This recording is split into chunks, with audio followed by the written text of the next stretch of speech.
Hi, this is Chris Walker. I was at a big box store a few days ago, just watching people in the TV aisles, and you can always spot the exact moment the paralysis sets in. You've got a guy staring at a massive 85-inch Sony Bravia, doing the mental gymnastics, trying to justify why it costs, $1,000, maybe $1,500 more than the TCL, sitting literally 3 feet away? He wants the Sony. We all want the Sony, because we're conditioned to believe that logo guarantees this bulletproof, bespoke Japanese engineering that's going to last a decade. But here is the uncomfortable truth that nobody on the showroom floor is going to tell you.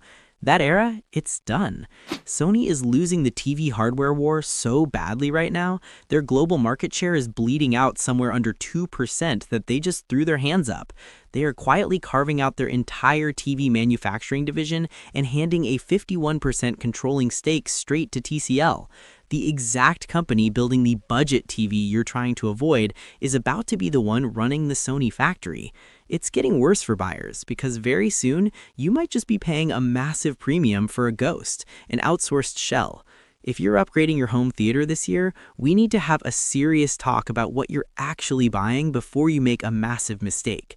Look, before we tear into the hardware and see which current models are traps, do me a favor. If you appreciate this kind of forensic, independent testing, where we protect your wallet instead of reading brand press releases, hit like and subscribe. It's the only way we keep this channel completely sponsor-free and honest. Alright, let's look at the actual boards inside these things. You see, to understand why this is happening and why your next TV purchase just got incredibly complicated, you have to understand the dirty little secret of the display industry. For years, people have walked into stores, pointed at a Sony, and said, "I'm paying for that legendary Sony glass." Except Sony doesn't make glass. They haven't manufactured their own television panels in over a decade. They buy their OLED panels from LG Display or Samsung Display. And for their standard LCD and mini-LED TVs, they've increasingly been buying them from a Chinese manufacturing giant called CSOT. And guess who owns CSOT? TCL.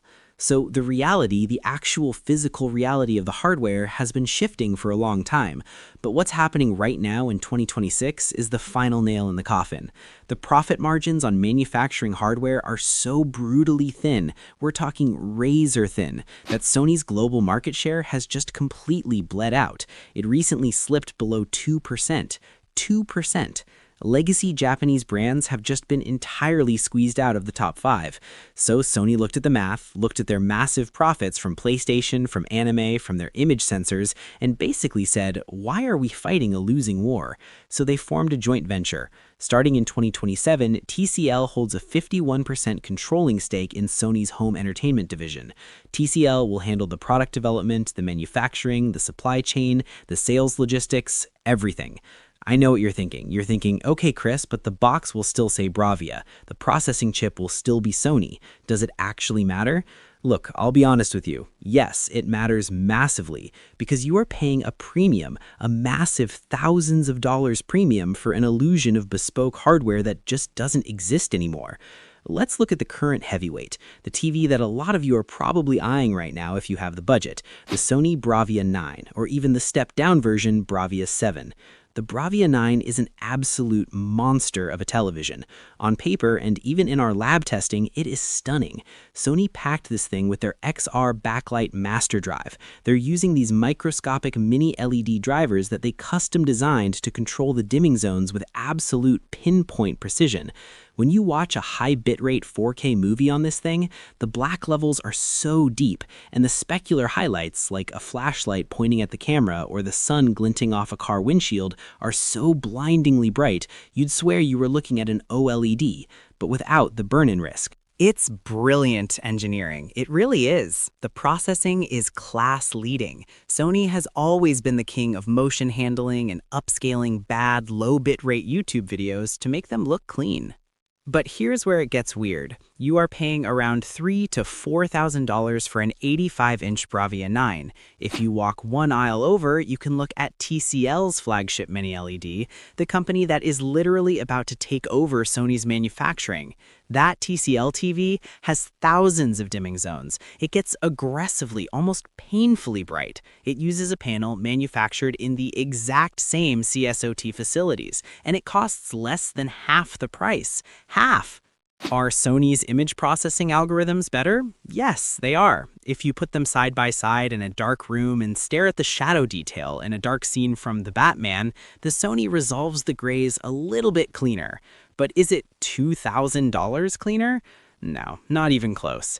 You are paying a luxury tax for a brand that is actively trying to exit the physical hardware business.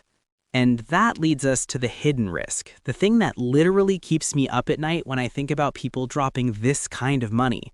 When you buy a flagship TV, you aren't just buying the glass and the LEDs. You are buying a relationship with the manufacturer for the next 5 to 7 years. You are relying on them to push firmware updates, to fix HDMI 2.1 handshake bugs when the next PlayStation or Xbox comes out, to patch security vulnerabilities in the Android TV interface. What happens to the 2024, 2025, and 2026 Sony models, the last of the true Sony-controlled TVs, when the new TCL-managed joint venture takes over everything in early 2027? Are they going to keep a massive team of software engineers on payroll just to optimize the firmware for legacy hardware that was built under the old corporate structure? Or are these current models going to become orphaned tech? We see this all the time in the tech industry.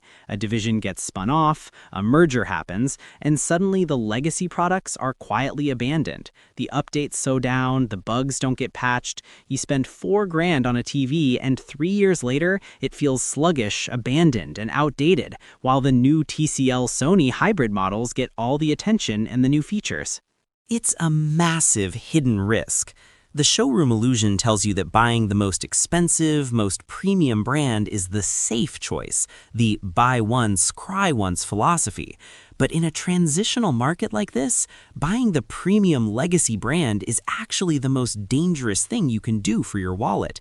You are buying into the end of a product lineage, not the beginning of one. Actually, speaking of those high-end mini LEDs from the aggressive challengers, before I forget, let me know down in the comments if you guys want me to do a dedicated teardown comparison of the TCL QM8 against the new Hisense UX, because Hisense is doing some wild stuff with their thermal throttling, and I'm seeing some weird uniformity issues on the long-term test benches that nobody is talking about yet. Drop a comment if you want that video next. It helps me prioritize the lab time. But getting back to the Sony situation, if that high-end Bravia 9 feels like a risky investment right now, and honestly, for most people, it absolutely is, this next part is where the math actually starts to make sense, or rather where the illusion completely falls apart, depending on how you look at it. Because while everyone is obsessing over the mini LED brightness wars, Sony's OLED lineup, specifically the Bravia 8 and the A95L from previous cycles, sits in this incredibly bizarre middle ground. Sony doesn't make OLED panels. Nobody but LG Display and Samsung Display makes OLED panels at scale for the TV market. Sony buys the OLED panels from LG or the QD OLED panels from Samsung, slaps their processing chip on the back, tunes the color to match their master studio monitors, and charges a premium. For years, that premium was justified. Sony's processing was so far ahead of LG and Samsung that it made sense to pay the Sony tax. They handled low-quality cable TV better, they handled 24 frames per second movie motion without that horrible artificial soap opera effect, but LG and Samsung didn't just sit still. LG's new Alpha 11 AI processors and Samsung's neural quantum chips have closed that gap so tightly that you need a colorimeter and professional calibration software to even spot the difference in most scenes. So now you have the situation where you can buy an LG C-Series or G-Series OLED, which uses the exact same core panel technology as the Sony, for hundreds, sometimes over $1,000 less. And LG is the company actually manufacturing the panel. They control the vertical stack. If there's a panel defect, if there's a burn-in issue, LG has the ultimate control over the hardware mitigation. Sony is just a middleman, a very talented premium middleman, but a middleman nonetheless. And with the TCL joint venture looming, it raises a massive question about where Sony's OLED strategy goes from here. TCL notoriously hates OLED. They don't manufacture it, they don't sell it, they have actively campaigned against it in favor of their mini-LED tech. So if TCL is taking a 51% controlling stake in Sony's TV division, what happens to the Bravia OLED lineup? Do they keep buying panels from LG and Samsung just to appease the high-end home theater purists? Or does TCL eventually force Sony to pivot entirely to mini-LED to leverage TCL's own supply chain? If you buy a Sony OLED today, you might be buying the last of a dying breed, a collector's item almost, which sounds romantic until you realize that collector's items don't get firmware updates in 2029. This is the cognitive dissonance of buying a premium TV right now. We want the safety of the old world. We want the logo to mean what it meant in 2010, but the industry has moved on. The hardware war was lost, and standing in the middle of a showroom floor trying to convince yourself that a $2,000 premium is worth slightly better upscaling on a brand that is actively outsourcing its entire operation, it's a recipe for massive buyer's regret. If that high-end OLED stuff feels like overkill, this next tier down is where the math actually starts to make sense for a lot of people. Or actually, let me rephrase that. It's where the marketing makes sense, but the actual ownership reality is a complete mess. We need to talk about the mid-tier battleground because this is exactly where Sony is bleeding out, and it's exactly where you are most likely to waste your money. Let's look at the Sony Bravia 7. This is supposed to be the volume driver, right? The TV that normal people actually buy when they can't stomach $4,000 for a Bravia 9. Sony positions the Bravia 7 as this premium gateway into their ecosystem. You still get the vaunted XR processor, you still get the Sony logo, but to hit a price point that even somewhat competes with the aggressive Chinese brands, Sony had to aggressively cannibalize their own hardware. I know what you're thinking. Chris, it's a Sony mini-LED, how bad could it be? Look, I'll be honest with you. They completely stripped out the X-wide angle layer and the premium anti-reflective coating. They just gutted it to save a few manufacturing dollars. If you put this TV in a normal living room, not a pitch-black home theater, but a room with, windows or a lamp switched on, the screen turns into a giant distracting mirror. The viewing angles are so aggressively narrow that if you sit on the edge of your couch instead of the dead center cushion, the color saturation literally drops off a cliff. The reds look orange, the deep blacks turn into this milky, glowing gray, and you're still paying a massive premium for it. You are paying for the batch. Now, look at the TCL QM8 sitting right next to it, the company that is literally swallowing Sony's manufacturing division whole. The QM8 in this same size bracket is hundreds of dollars cheaper, and it has practically triple the local dimming zones. It gets twice as bright. When you watch a movie with subtitles in a dark room, which is the ultimate torture test for a mini-LED TV, the Bravia 7 struggles. The backlight processor tries to light up the white text, but because it doesn't have enough physical hardware zones, that light bleeds into the black bars at the bottom of the movie. It creates this distracting, hazy halo effect called blooming. The TCL, it just shuts those zones off completely. The black bars stay black. But here's where it gets weird, and this is exactly why you can't just buy a TV based on a spec sheet or a YouTube comment section. The TCL gives you massive brute force hardware. They give you blinding nits of brightness and thousands of dimming zones. But their processing, the actual brain inside the TV, is where you pay the hidden tax. TCL's EOTF tracking, which is basically how accurately the TV follows the director's intended brightness levels, is incredibly aggressive. It chronically over-brightens shadow details to make the picture look punchier on a showroom floor. It washes out the moody, cinematic intent of a dark movie. And the firmware, oh man, the firmware. You are essentially volunteering to be a beta tester. TCL is notorious for pushing an over-the-air update that fixes a bug with the local dimming, but completely breaks the HDMI 2.1 handshake with your PlayStation 5. So you sit down to play a game, and the screen just randomly drops to black for 3 seconds in the middle of a boss fight. And then you wait 2 months for the next patch to fix the thing the last patch broke. Which brings me to the other giant in the room, Hisense. If TCL is the blunt instrument, Hisense is the thermal detonator. People ask me about the Hisense UX all the time. On paper, it is a monster. It claims to hit 5,000, sometimes even 10,000 nits of peak brightness in their flagship models, with an absurd number of dimming zones. It sounds like the ultimate Sony killer. Have you ever actually put your hand on the back of a Hisense UX after a 2-hour HDR movie? It is literally a space heater. They're driving so much electrical current through those microscopic mini-LEDs to achieve those spec sheet numbers that the thermal load is staggering. And here's a fundamental law of physics that marketing departments desperately want you to ignore. Heat degrades electronics, period. When you trap that much heat inside a thin plastic and metal chassis, you're cooking the internal components. You're baking the adhesive layers that hold the panel together. We're already seeing reports on the long-term test benches of high-end Hisense models developing grid-like uniformity issues after just a year or two of heavy use. The heat warps the diffuser plates behind the screen. You start seeing these faint, dirty vertical lines when the camera pans across a uniform color, like a football field or a bright blue sky. It's called dirty screen effect, and once it's there, you can never unsee it. You aren't buying a TV for 10 years anymore.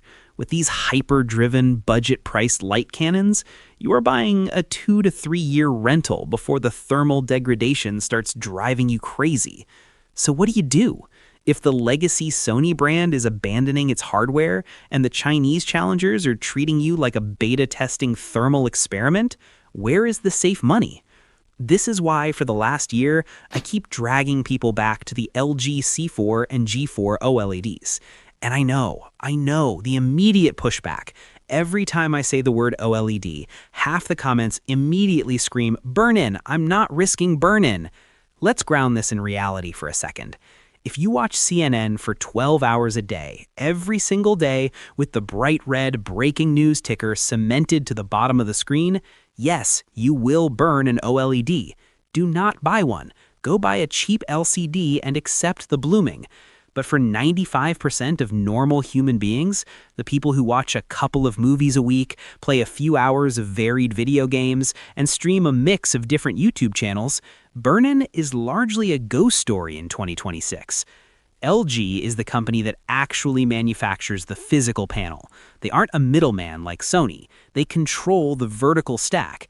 Because of that, LG has implemented pixel-shifting algorithms, custom heat sinks on the G4 series, and aggressive logo dimming software at the actual root hardware level.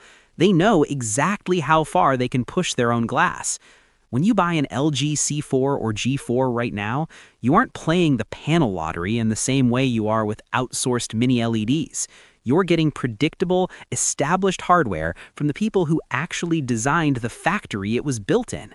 The WebOS interface, love it or hate it, is incredibly stable. The HDMI 2.1 ports actually work the first time you plug something in. You aren't fighting the TV. But it comes at a cost. An OLED in a bright, sun-drenched living room with vaulted ceilings and no curtains is going to look dim. It's going to reflect your furniture like a black mirror. It simply cannot fight the ambient light the way a blindingly bright TCL or Hisense can. So you are trapped in this incredible compromise. You can buy the dying prestige of Sony and overpay for outsourced tech. You can buy the aggressive, unrefined brute force of TCL and deal with the firmware headaches. You can buy the thermal-throttled spec monster from Hisense and pray it survives past its warranty. Or you can buy the refined, stable OLED from LG and accept that it might struggle in a bright room. It is a terrible time to shop blind. The showroom floor is designed to hide every single one of these ownership realities. So how do we actually navigate this? If you've got the cash sitting in your bank account right now and an empty wall in your living room, which one of these actually deserves your money?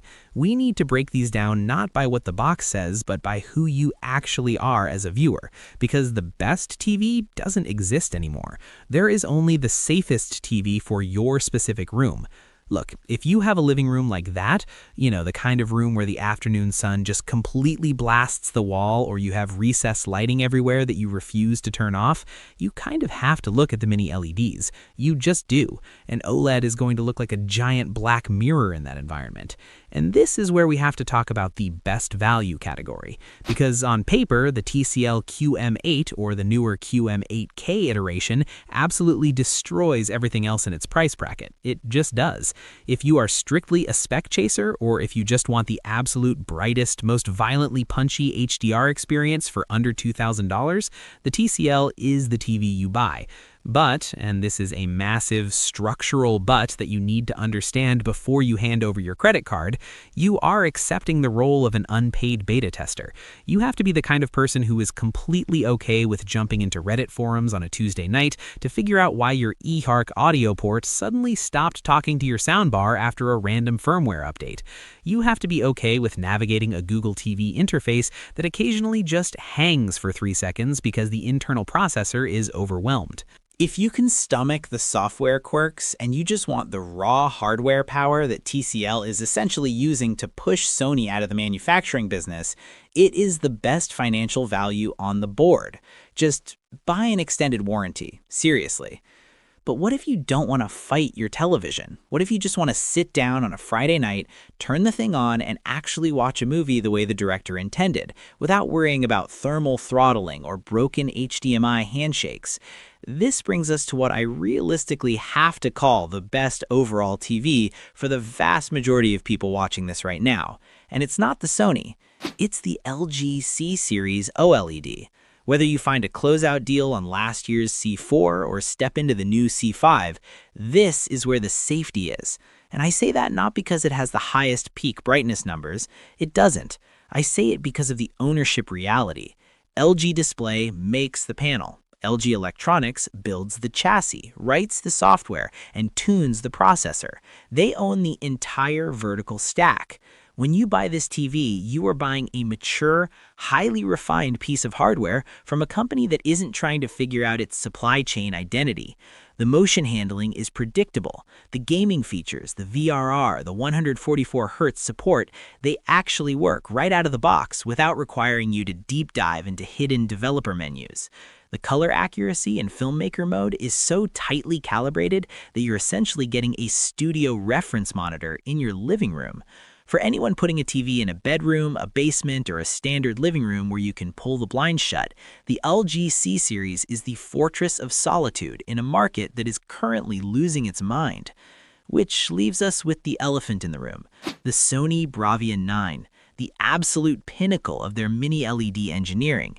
If you have an unlimited budget, if $4,000, maybe $5,000 is just discretionary income for you, and you want the absolute cleanest image processing, the best out-of-the-box color science, and that legendary Sony motion handling, yes, it is a breathtaking piece of technology.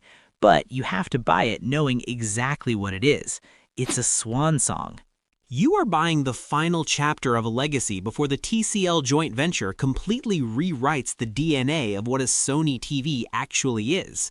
You are paying a massive luxury tax for a brand that is actively transitioning away from the very hardware you are holding in your living room.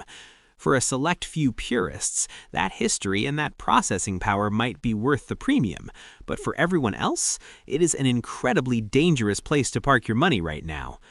Here's the truth bomb that the entire home theater industry desperately wants to keep hidden behind those blinding showroom demos. Buying a TV in 2026 isn't about finding the perfect screen anymore. The perfect screen doesn't exist. It's about choosing which compromise you are actually willing to live with for the next 5 years.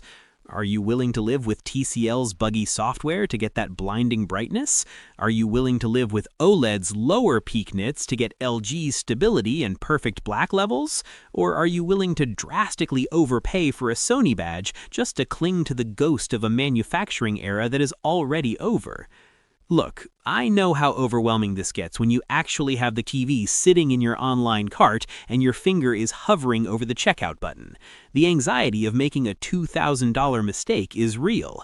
Manufacturers change panel types mid-production cycle. They release firmware that breaks features. It is a minefield. To help you actually navigate this without getting burned, I've put links down in the description to the exact vetted models we've tested. These are the safe versions, the specific model numbers that avoid the mid-year revision traps, the bad panel lotteries, and the thermal throttling issues we talked about today. If you're going to buy, use those vetted sources to make sure you are getting the actual hardware you think you're paying for. I'm Chris Walker. Protect your wallet, trust your own eyes, and I'll see you in the next deep dive.